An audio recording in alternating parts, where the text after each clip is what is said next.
Orang macam apa yang bisa menakuti sipir penjara dan terpidana mati? Ia memiliki penjara pribadi dan diawasi 24 jam. Ia adalah Mean Machine. Dengan tangan kosong, ia membunuh 20-30 orang. Sebenarnya, ia dipenjara seumur hidup. Tapi, kemunculan seseorang mengubah segalanya. Hari itu, seorang narapidana baru datang ke penjara. Mantan kapten sepak bola Inggris, Danny Meehan. Semua memanggilnya penjahat. Dengan satu tendangan, ia meledakkan mobil. Ia adalah seorang dengan bakat luar biasa. Ia telah mewakili Inggris 73 kali. Tapi, saat pertandingan terakhir ia mabuk. Lalu ngebut-ngebutan di jalan lalu ditangkap. Ia ngebut sambil minum miras. Tanpa mempedulikan lalu lintas. Saat ditangkap polisi, ia malah meninju mereka. Akhirnya ia dipenjara karena ngebut, mabuk, dan menyerang polisi. Sesampainya di penjara, tahanan lain menatapnya dengan tatapan kebencian. Semuanya tak tahan ingin menghajarnya. Tapi, ada yang lebih membencinya yaitu bos gangster. Gara-gara Danny, bos gangster kalah judi dan bangkrut. Ia bersumpah untuk membuat Danny susah. Belum sempat kembali, Danny dipanggil oleh kepala penjara. Kepala penjara merupakan fans berat sepak bola. Ia ingin Danny membentuk tim sepak bola dan berpartisipasi dalam Liga Nasional. Ia ingin Danny menjadi pelatihnya. Rupanya, kepala penjara ingin memperalat Danny sebagai mesin uang. Namun, kepala sipir lebih dulu memperingatkannya. Jangan berharap menggantikan posisinya. Rupanya, di penjara sudah ada tim sepak bola. Kepala sipir merupakan pelatih mereka. Tapi, setelah Danny datang, posisinya terancam. Danny bingung dan menolak tawaran tersebut. Kepala sipir marah dan mengurungnya di sebuah ruangan gelap. Ia berpikir sebenarnya dia salah apa. Di tengah keputusasaan, Masif memberinya rencana, yaitu membuat sebuah geng napi bertanding sepak bola melawan tim sipir penjara. Dengan begini, ia dapat melatih dengan lebih baik. Rencana yang tidak merugikan siapapun ini membuat kepala penjara sangat puas. Masif menjadi terkenal karena membawa kabar ini. Tidak ada yang berani mengganggunya, kecuali ketua gangster. Ia menyuruh dua bawahannya untuk mencekalnya. Untung saja sipir datang. Danny langsung menjatuhkan handuknya di atas pisau. Ia mengaku tak sengaja terluka saat bercukur. Hal ini membuat ketua gangster memaafkannya kali ini. Bahkan membiarkan bawahannya belajar bola dengan Danny. Tim sederhana ini tumbuh berkali-kali lipat dalam sekejap. Jumlah pemainnya sekarang cukup, tapi kurang satu kiper. Yang terpikir pertama kali olehnya adalah tahanan berbahaya yang dipanggil The Monk. Ia adalah tahanan yang tidak boleh dibuat marah. Para sipir dan tahanan lain sangat takut padanya. Ia pernah membunuh 23 orang dengan tangan kosong.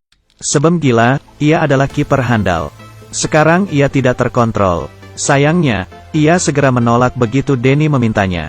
Tapi, saat ia mendengar akan bertanding melawan tim sipir, ia tertawa dan berubah pikiran. Ia berpikir, kesempatannya untuk menang telah datang. Dengan kiper seperti Monk, tim sepak bola napi menjadi lebih kuat. Saat pertama kali latihan, terlihat bahwa anggota tim adalah pemula. Sama sekali tidak paham teknik. Permainannya sangat kacau. Ada yang terus menggiring bola tanpa mengopernya. Semua orang membencinya. Ada juga yang tertabrak dan terluka. Danny mencoba melatihnya dengan peraturan yang benar, tapi percuma. Ia ingin mengajari mereka teknik uniknya. Teknik pertama, tak sengaja menginjak kaki lawan. Teknik kedua, tak sengaja memukul lawan dan tidak boleh ketahuan wasit. Teknik ketiga, tendang burung lawan. Teknik keempat, pura-pura membantu lawan. Saat memapah lawan, cubit ketiaknya dan putar. Colok matanya, cubit bibirnya. Cubit hidungnya, pegang lehernya. Anggota tim mencoba mengingatnya. Total 23 teknik. Teknik ini tidak akan menyebabkan kematian. Mereka lanjut latihan lagi. Karena waktunya tidak banyak, tim sipir berlatih dengan serius. Setiap anggota sangat lihai. Saat ini, ketua gangster menemui kepala penjara untuk membebaskan diri dari kontrol kepala penjara. Ketua gangster menyiapkan jebakan dan membuat kepala penjara bertaruh pada tim sipir. Dengan begini, kepala sipir dapat memenangkan uang dan melunasi hutangnya. Bos gangster lalu menekan tim napi agar menang. Ini bukan hanya sekedar pertandingan. Bila kepala penjara tahu rencana bos gangster, maka ia akan mendapat masalah besar. Denny juga akan terkena imbas. Tim Napi telah melakukan persiapan terakhir. Teman-temannya berteriak mendukungnya. Mereka adalah napi yang tidak punya harga diri. Kaum terpinggir dan diremehkan. Tapi, mereka semua ingin menang. Menang pun tak akan merubah segalanya. Tapi, bisa membuktikan bahwa mereka bisa. Semut juga bisa mengalahkan gajah. Sebelum bertanding, Denny memberi semangat. Supaya timnya percaya diri. Seiring dengan tiupan peluit wasit. Pertandingan pun dimulai. Tim Napi menggiring bola duluan. Mereka menerapkan teknik dan mulai maju.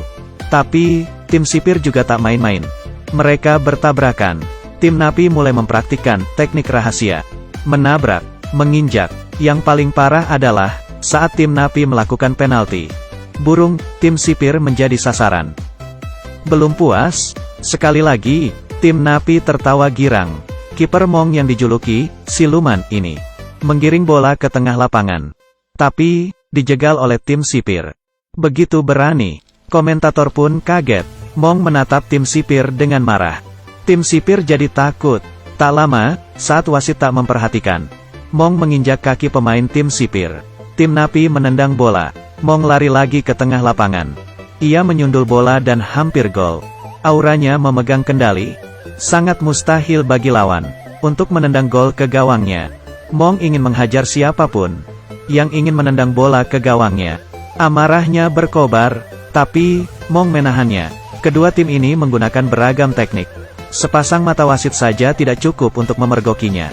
Saat melihat semangat tim sipir mulai turun, tim Napi langsung menendang gol dengan mantap. Seluruh tahanan bersorak-sorai. Kepala penjara terlihat sangat gelisah. Ia kalah taruhan. Di tengah pertandingan, kepala penjara ingin Denny berbuat onar dan menjanjikan hidup enak di penjara. Apa Denny akan berkompromi dengannya? Dulu Denny mengkhianati negaranya. Sekarang ia diminta untuk mengkhianati timnya. Hal ini membuat Denny kehilangan semangatnya. Mong yang mendapat 2 gol sedang pamer. Tapi, detik selanjutnya, bolanya direbut, dan bolanya masuk ke gawang Mong. Mong merasa sangat bersalah. Denny pura-pura jatuh. Ia menyerah.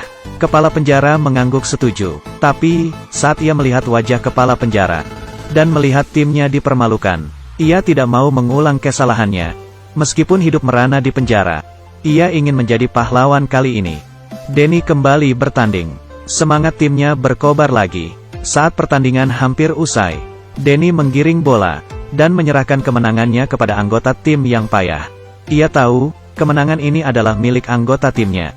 Seperti yang diharapkan, temannya langsung menendang bola ke gawang. Seluruh tahanan bersorak gembira. Banyak juga yang terharu. Geng Napi yang sudah muak diremehkan, saat ini merasa bangga. Mereka juga bisa membuat perbedaan besar dengan berusaha. Oke, saya Cindy. Jangan lupa subscribe. Sampai jumpa.